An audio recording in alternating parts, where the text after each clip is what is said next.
Welcome to Our Canada, Our Future. I'm Aaron Woodrick. On today's show, we're going to be talking about the role of the monarchy in Canada following the recent passing of Queen Elizabeth II.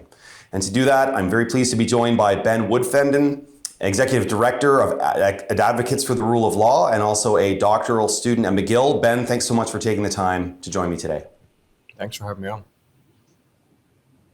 So Ben, before we get into the role of the monarchy itself, I thought we maybe take a few minutes to sort of talk about the Queen herself, her personality, what you think she represents in a very tumultuous time today. I know we've written about this in the past, so just wanted to get your thoughts on the significance of the passing of Queen Elizabeth II. Sure. Well, I honestly think it's hard to understate the kind of the gravity of the person that she was. She's this queen. She's formally a very powerful person. Informally, she's a figurehead, right? But that doesn't mean that she doesn't play a kind of important role just politically, and I think with her culturally as well. The viewing numbers from her funeral this week were something like about 4.1 billion people watched the funeral, which is half the world's population, over half the world's population. So she's clearly a kind of a global icon, was a global icon in a way that I think few other people could match.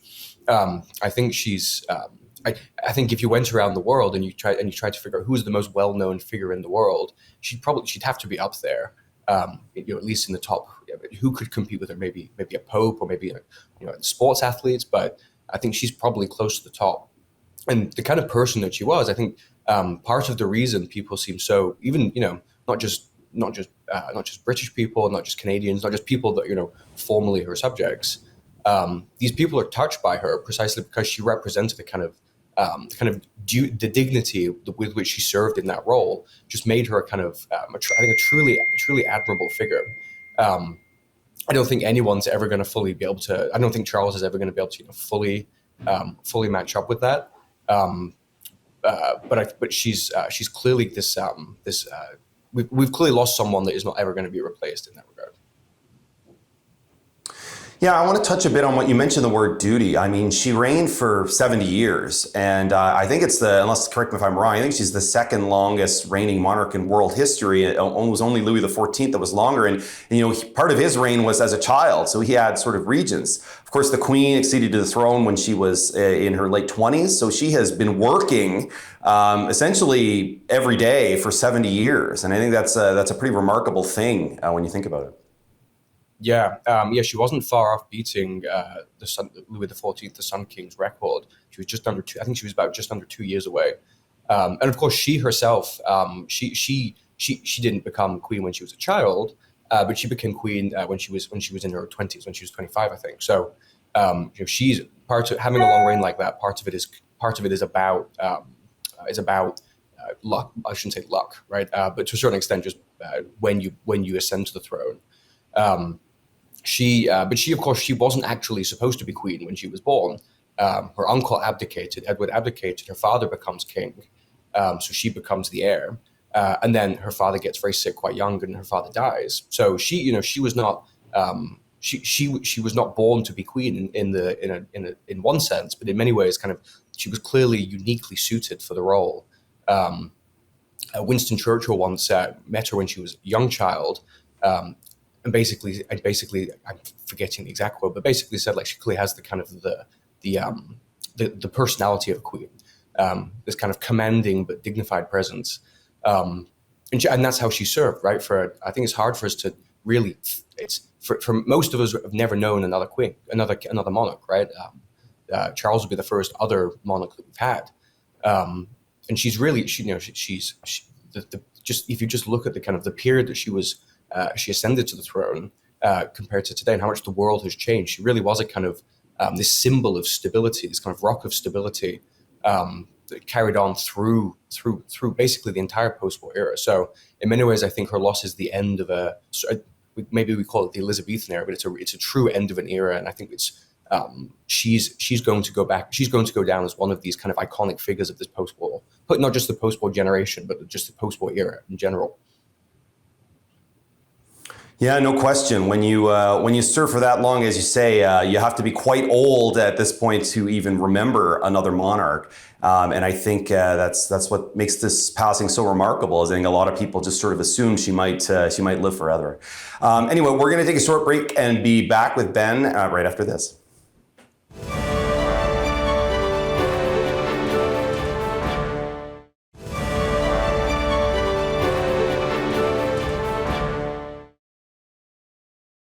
Welcome back to Our Canada, Our Future. We're talking about the monarchy in Canada with Ben Woodfinden, Executive Director of Advocates for the Rule of Law. Ben, before the break, we were just sharing some reflections on Queen Elizabeth II, but I wanted to talk a bit about the institution itself and the role that it plays here in Canada. A lot of people, when they think of the monarchy, they just think of kings and queens and this sort of almost a sort of a distant, a royal celebrity. But of course, there's an important role the monarchy plays in our constitutional system. And as a scholar in this area, could you sort of give the short version of why is the monarchy, what role do they play in our constitutional architecture, and why is it so important? Sure. Well, not quite often you'll hear people say that the King of Canada, the Queen of Canada, is just something like the King of England or the King of Britain. Technically, from a legal sense, that's not true. It's the same person. So that now King Charles technically occupies different offices. So there is in his one capacity, he's the King of the United Kingdom. There's another role that was actually created early in the 20th century called the Monarch of Canada, now the King of Canada. So Canada it's a legally a different office held by the same person. The king, of course, is not doesn't live in Canada. So we have essentially vice regal representatives. So we have the Governor General at the federal level, who's kind of the king of the I shouldn't say the king, the most significant of these, and then we have lieutenant governors at the provincial level.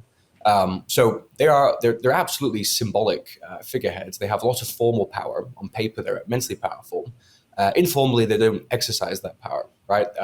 Their job is to grant royal assent on behalf of the crown, on behalf of the king, to legislation that's passed by parliaments and by legislatures. So they play a symbolic role, but they do still play an important role. We saw actually with the previous Governor General, Julie Payette.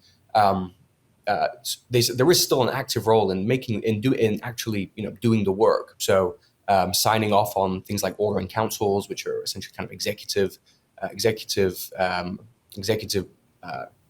pieces of legislation, and then also legislation itself. So legislation that passes through Parliament. And the former Governor General Payette was somewhat tardy, shall we say, sometimes in this, and it delayed legislation, and delayed implementation of OIC. So it's a symbolic role, but it's still an important role. And it's a kind of unique part of our constitutional architecture that we'll get into this later, that I think is worth preserving. Interesting. Could you talk maybe a little bit too about the role that the monarch plays in terms of continuity? A lot of people see governments come and go, but the crown is always there. The crown represents sort of the permanence of the authority of the state. So could you talk a little bit about that? Yeah. So the crown is the formal kind of locus of power in our system. It's the sovereign in our system. So what that means, and the beauty of this, the genius and the beauty of the system is that while monarchs may come and go. So as the Queen passed away a couple of weeks ago. That power, that sovereign, that formal authority never change. Is immortal in that sense. The minute the Queen drew her last breath, Charles became king. So there was no transition of power, right? There was no interim period. He instantly became king and became the sovereign. So what it does, as you say, it ensures this remarkable continuity of government. Heads of governments or prime ministers come and go. The crown endures. And it's important to recognize that there is a difference between, our prime ministers are, of course, the kind of practical center of our politics, but they are not the head of state, right? They're the head of government, and the governments that they lead are formally the governments of His Majesty, of the King. So while it might seem like a kind of frivolous, pointless symbolic just exercise of power. It's important precisely because when you have, when we have an election and then we get a new prime minister, that power, there is a transition period from government to government, but the crown itself, once again, the crown remains consistent. That sovereign power endures throughout different governments, and throughout the deaths of different monarchs, and the reigns and different reigns. So there is apart from the kind of symbolic continuity that it provides, in the kind of this enduring institution, there is also a practical, important kind of continuity that it allows, precisely because it allows for the instant transfer of sovereign authority from one person to the next. Interesting. Okay, well, we're going to take a very short break, and we'll be back with Ben right after this.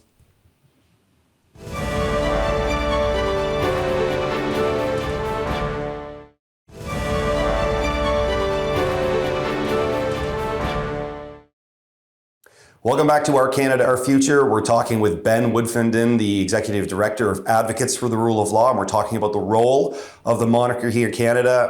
Ben, you've sort of outlined the role that the monarchy plays, but of course not everyone is very supportive of the monarchy. There are those who argue that we should just get rid of it, that it's outdated, that it's a relic. So I kind of wanted to touch on some of these objections and see what you have to say to them. I mean, the first is, why do we need it? You talk about it being symbolic. It's expensive. Why don't we just dump it? What do you say to that? Well, first off on the cost point, right? Does the crown cost money? Sure, but you've got to ask the question: well, what if you replaced it with something? The chances are the thing that you would replace it with would probably be more expensive. Let's say we decided we wanted an elected head of state. We'd have to hold elections. Elections cost money. I've never this argument is a serious one because it's not in the grand scale of things. It's not an expensive institution, and no matter what we replace it with, that's going to cost money. On your other point about why do we need it, I think you can make kind of a negative case for it, but also a positive case. So I'll try and make the positive case. Having this, so we have this governor general, and then this monarch, this king. Formally, they have an immense amount of power. They are the sovereign in our system. So on paper, if an alien was coming from another planet and just looked at our constitution, they would think that the king was immensely powerful. That he was, an all-powerful ruler to a certain extent. Of course, that's not how it works. Informally, the crown lacks any kind of real capacity to use that power. But it means that the democratic side of our government, so the parliament in our case, it means parliament is the one that exercises that informal power, but it exercises it on behalf of the crown. So again, this might sound kind of pointless, but where I think there's a real kind of small L liberal case for the monarchy here is precisely that what it does is by separating the head of government from the head of state, you deprive the most powerful person, the most powerful democratic figure in our system, so the prime minister and his government, you deprive them of the kind of symbolic power that would come with being the head of state, right? It's the crown that is supposed to personify the nation, this single person that represents all of us. The head of government is merely, is formally just His Majesty's chief advisor.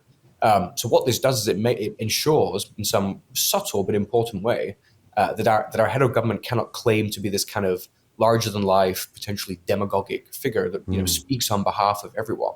So it's an accidental system. This system evolved over centuries in a kind of haphazard way. But I think there's a kind of accidental genius to the system that's absolutely worth preserving. That's very interesting. I hadn't heard that argument, and I think it's very appealing.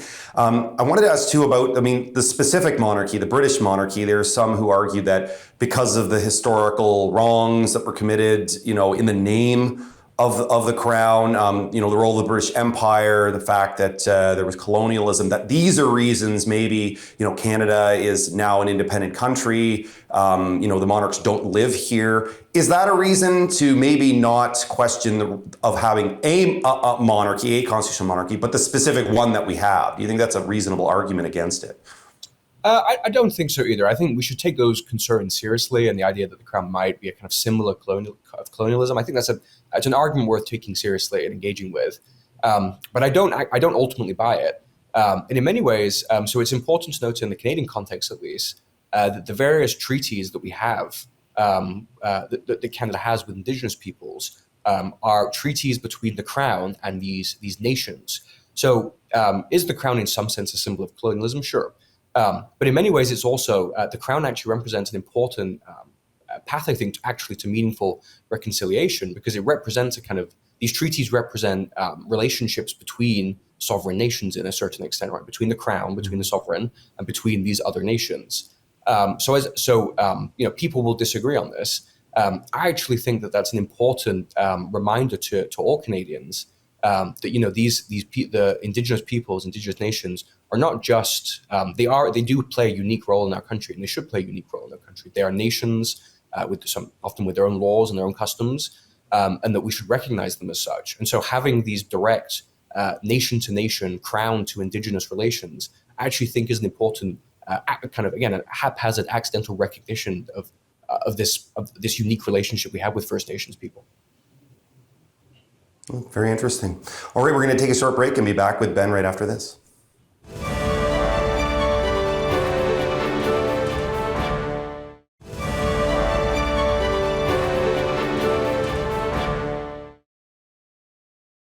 Welcome back to Our Canada, Our Future. We're joined by Ben Woodfinden, Executive Director of Advocates for the Rule of Law. Today we're talking about the role of the monarchy in Canada. Ben, we've talked about what the monarch does in our system and some of the arguments against it. Wanted to get your thoughts. Even if we wanted to change our system of government, it wouldn't be simple, would it? Maybe you can sort of explain if we did decide we wanted to dump the monarchy, I mean, what kind of changes, what would the process be to do that? Sure. Well, I think that there's two practical difficulties to it. The first is just a purely procedural one. Any changes to the crown in the Canadian Constitution require there's two main amending formulas in the Constitution. One is a simpler majority provinces and population, a bit more complicated than that, but a simpler amending formula. And then there's a second amending formula, and this is the one that applies to any changes to the crown. Any changes to the crown would require every single province and the federal government agreeing to it. This is a kind of, you could put all the premiers and the prime minister in a room together and they probably wouldn't agree on the color of the sky by the end of the day. So just in practical terms, it's going to be very difficult to actually make the change. And then the second kind of practical problem is if we decide we want to sever ties or get rid of the monarchy, we've got to decide what to replace it with, right? It's not like there's just another alternative waiting in the wings. So while people might have some discomfort or have reasons to dislike the current system, we'd have to come to some sort of significant consensus, especially given how the amending formula, some sort of significant consensus as to what would replace it. And again, I think that's where it would break down, right? It's not as easy as saying, well, we'll just replace it with something else. We'd have to figure out, okay, this is what we're going to replace it with. Yeah, I guess it's a case study, and you can agree you don't like something, but if you have to figure out what you're going to replace it with, that is a completely separate issue. I wanted to ask you about the Queen's successor, the new King, King Charles III. What do you see his approach being? Do you think we're going to see any sort of significant change in the way the monarchy is viewed now that we have a big change in personality from the Queen to the King? Some of this obviously remains to be seen. I'm not so sure. I think some people worry about the stability of the monarchy under Charles and whether it will become less popular. I'm less worried than other people. I think Charles has got these immense shoes to fill that I don't think he's going to try and fill. I think he knows he's never going to be able to match the kind of personal admiration that Queen Elizabeth commanded from people. But I don't actually think that's a bad thing for the monarchy per se. As this kind of symbolic figure that's kind of above politics and beyond politics. In many ways, I think it's probably better to have a kind of distant monarch, one that we kind of respect and understand the importance of, but one that we don't hear from every day, right? We don't need to be constantly hearing from Charles or hearing from the King, and certainly not on kind of personal views or anything like that. So I suspect Charles is going to have to be his own man. And figure out exactly how he's going to, the kind of style he's going to formally rule with. But I suspect he'll be, humble in that role to a certain extent, given who he's replacing. And I don't think that kind of that subtle change from Queen Elizabeth is actually. Well, I think it might actually be a good thing for the monarchy. Yeah, I actually wanted to touch on that. You mentioned, sort of being distant.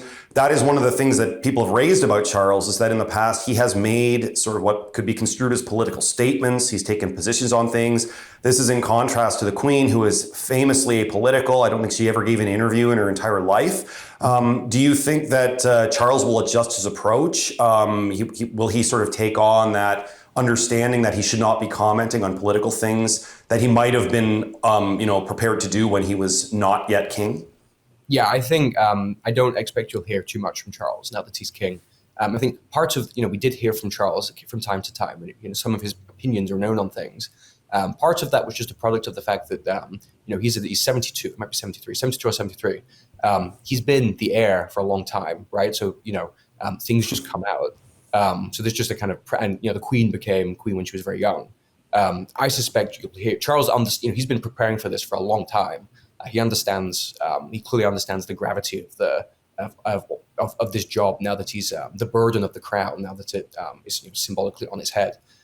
So I suspect you'll see. I'm not too worried about Charles, meddling in government or offering too many opinions about anything. Yeah, if anything, you might say he's been preparing for his whole life, which is a long time to get familiar with the duties of the role.